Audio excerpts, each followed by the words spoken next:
The bishop is one of the most interesting pieces in chess, as it can move as many squares as it wants, but always diagonally.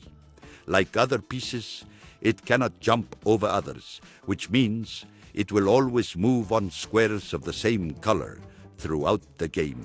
On the board, you have two bishops, one that moves on white squares and another on dark squares. No matter how many moves you make, they will never meet or block each other, as each controls diagonals of a different color. That's why they make a good team and complement each other perfectly. The origin of the bishop dates back to the early days of chess, when it represented an important figure that moved elegantly across the board. Over time, its shape and function adapted to become the piece we know today. As for its value, the bishop is usually worth 3 points. However, in open positions where the diagonals are clear, it can become even stronger.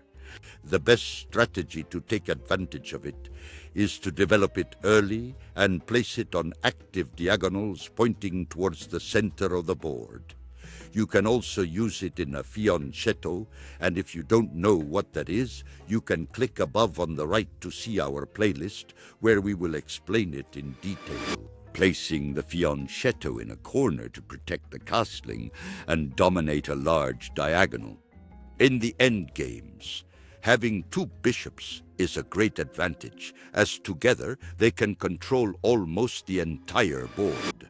Now that you know how the bishop moves, a bit of its history, and how to make the most of it, it's your turn to practice and learn. And the best way to do it is by joining BlackChess Academy, link in the description.